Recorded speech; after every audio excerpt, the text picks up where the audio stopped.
తెలంగాణలోనూ మద్యం రేట్లు పెంపు అనివార్యం కాబోతున్న నేపథ్యంలో ఎంత మేరకు పెరుగుతాయి అనేది ఇప్పుడు చర్చనీయాంశంగా మారింది. ఎందుకంటే తెలంగాణలో రేట్లు అంటే దక్షిణాది రాష్ట్రాలతో గమనిస్తే తెలంగాణలో ఉన్నటువంటి మద్యం రేట్లు అంత తక్కువేమీ లేవు. కానీ చాలా రోజులుగా ప్రభుత్వంపై మద్యం సరఫరా చేసే సంస్థలు కావచ్చు, మద్యం తయారు చేస్తున్నటువంటి సంస్థలు కావచ్చు, రేట్లు పెంచాలని చెప్పి ఒత్తిడి తెస్తూ ఉన్నాయి.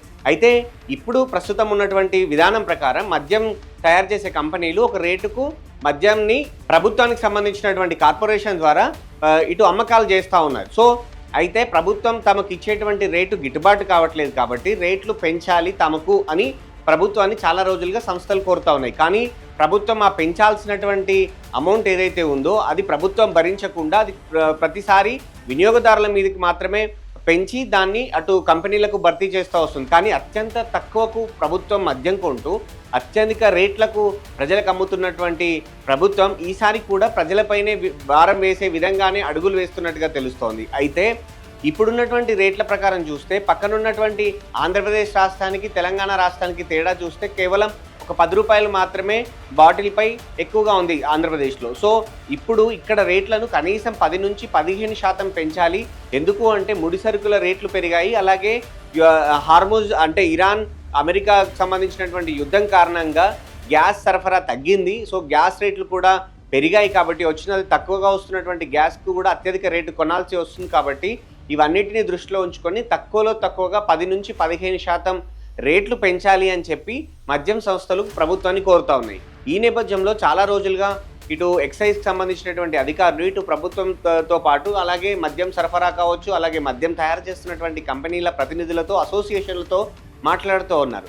అయితే ఎంత పెంచాలి అనేది నిర్ణయం జరగట్లేదు. కానీ తర్జన భర్జన అయితే సాగుతోంది. ఎందుకు అంటే ఆంధ్రప్రదేశ్ కన్నా రేటు ఎక్కువగా పెరిగితే అక్కడి నుంచి మద్యం అక్రమంగా తెలంగాణలోకి వెళ్తోంది. ఇప్పటికే ఇంటర్ స్టేట్ చెక్ పోస్టులు కూడా లేవు కాబట్టి వాటిని కట్టడి చేయడం అసాధ్యం అవుతోంది.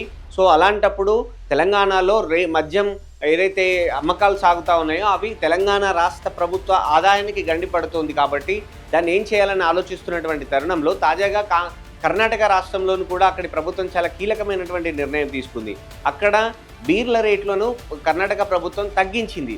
సో ఇప్పుడు అక్కడ ఉన్నటువంటి రేట్ల ప్రకారం 100 నుంచి 130 రూపాయల వరకు మాత్రమే బీర్ల రేట్లు ఉన్నాయి. కానీ తెలంగాణలో ఇప్పటికే 180 నుంచి 250 రూపాయల మధ్యలో ఈ బీర్ల రేట్లు ఉన్న నేపథ్యంలో ఇంకా పెంచితే కర్ణాటక నుంచి కూడా అక్రమ మద్యం అనేది తెలంగాణలోకి సరఫరా అవుతోంది. అప్పుడు కూడా ఇటు ఏపీ నుంచి అటు కర్ణాటక నుంచి అక్రమ మద్యం వస్తే తెలంగాణ కట్టడి చేయడం ఇబ్బంది అవుతుంది. అప్పుడు రాష్ట్ర ఆదాయంపై గణనీయమైనటువంటి ప్రభావం పడుతుంది అని చెప్పి ఈ తెలంగాణ ఎక్సైజ్ శాఖ భావిస్తోంది. సో ఈ నేపథ్యంలో పెంచుతారా లేదా అనేది చర్చనీయాంశంగా మారింది. మనం గతంలో కూడా చూసాము, కొన్ని సంస్థలు ప్రత్యేకంగా మంచి డిమాండ్ ఉన్నటువంటి సంస్థలు ప్రభుత్వానికి సరఫరా కూడా ఆపేశాయి. ప్రభుత్వం నుంచి బకాయిలు పేరుకుపోయాయి, ధర గిట్టుబాటు కావట్లేదు అని చెప్పి తెలంగాణ ప్రభుత్వానికి అధికారికంగానే సప్లై ఆపేశారు. ఆ తర్వాత చర్చల తర్వాత మళ్ళీ పునరుద్ధరించారు. కానీ ఇప్పుడు ఖచ్చితంగా పెంచాలి అని చెప్పి కంపెనీలు పట్టుబడుతూ ఉన్నాయి. కానీ ప్రజలపై ఆ భారం మోపితే పక్క రాష్ట్రాల నుంచి అక్రమ మద్యం వచ్చే అవకాశం ఉంది. అక్రమంగా మద్యం ఇతర రాష్ట్రాలతో తయారైన మద్యం ఇక్కడికి వచ్చే అవకాశం ఉంటుంది. సో ఈ నేపథ్యంలో ప్రభుత్వం ఏం చేస్తుంది అనేది ఇప్పుడు చర్చనీయాంశంగా మారింది, కీలకంగా మారింది.